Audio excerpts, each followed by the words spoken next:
ओम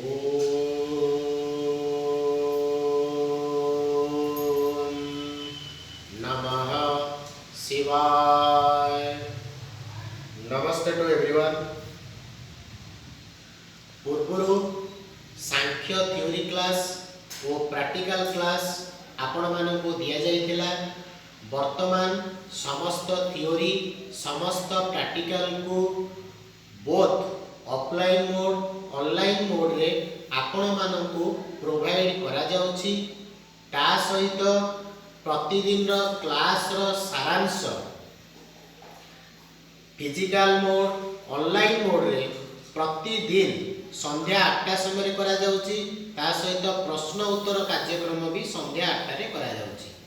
आमे जहाँ भी आपण मानकु थ्योरी क्लास प्रोवाइड करिछु सेति मध्यरु yoga philosophy, Samkhya philosophy, yoga therapy, naturopathy, diet therapy, Ayurveda therapy, Panchakarma therapy, yoga research methodology, yoga psychology, yoga teaching methodology एहीपरि समस्त थ्योरी क्लास आज पर्यंत आपण मानकु दिया जायछि। ता सहित प्रैक्टिकल आमर ऑलरेडी कंप्लीट हो जाइथिला, किंतु वर्तमान पुनरावृत्ति करा जाई प्रतिदिन गोटिए आसन और तार 10 रु 15 हेल्थ बेनिफिट्स आपण मानकु कुहा जाउछि। एतत्सत्वे श्रीमद् भगवद गीतार 18 अध्याय 700 श्लोक मध्यरु गतकाली सुद्धा 6ठ अध्याय कंप्लीट हो सारी। तेणु मोर आपण मानकु कहवा कथा जहाँ भी आम क्लास प्रतिदिन करुचु या को देखंतु बुझीबा को चेष्टा करंतु। प्रतिदिन को क्लास करा जाउची ताकू डेट पकेकी नोट करंतु, जहाँ फल आपणक मनरु डाउट क्लियर हबो। जदि भी आपण मनरु डाउट क्लियर न होउची ताहा हमकु पचारंतु, आमे आपणक डाउट को क्लियर करिवु।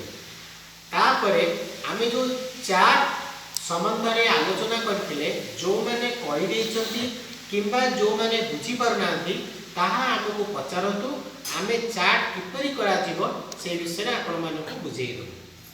तेबे आसंतु आज हम पद्मासन संपर्क रे आलोचना करिबा। पूर्व क्लास रे अर्थ पद्मासन संपर्क रे आलोचना करा जाइतिला। आज आपनको पद्मासन संपर्क रे कहिबी।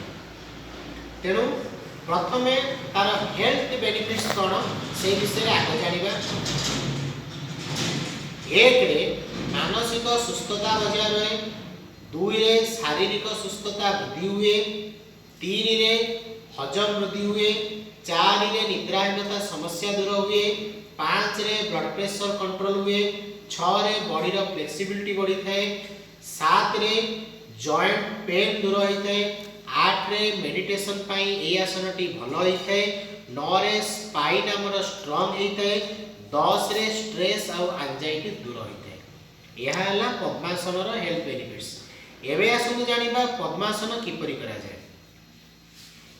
प्रथमे आपण दी गोड़ को लंबे की बसिबे। प्रथमे डाहाण गोड़ को बा गोड़ पर रखिबे, बा गोड़ को उठे की आड़के ए प्रकार रखिबे। हाथ को मुद्रा स्टेज रखिबे। ए प्रकार हाथ सीधा रखिबे, मेरुदंड सीधा रखिबे, मुंडू को सीधा रखिबे आ बेक को सीधा रखिबे। एही प्रकार आपण 5 रु 10 मिनिट बसिबे। धीरे धीरे या को वृद्धि करी 15 रु 30 मिनिट पर्यंत बसी परिबे। एही प्रकार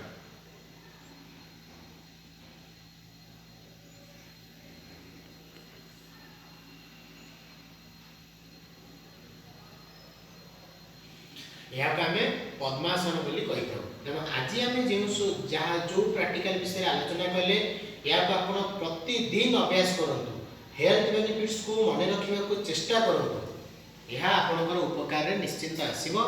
प्रतिदिन आपण माने योग करंतु, सुस्थ निरामय जीवन यापन करंतु। हरि ओम तत्सत।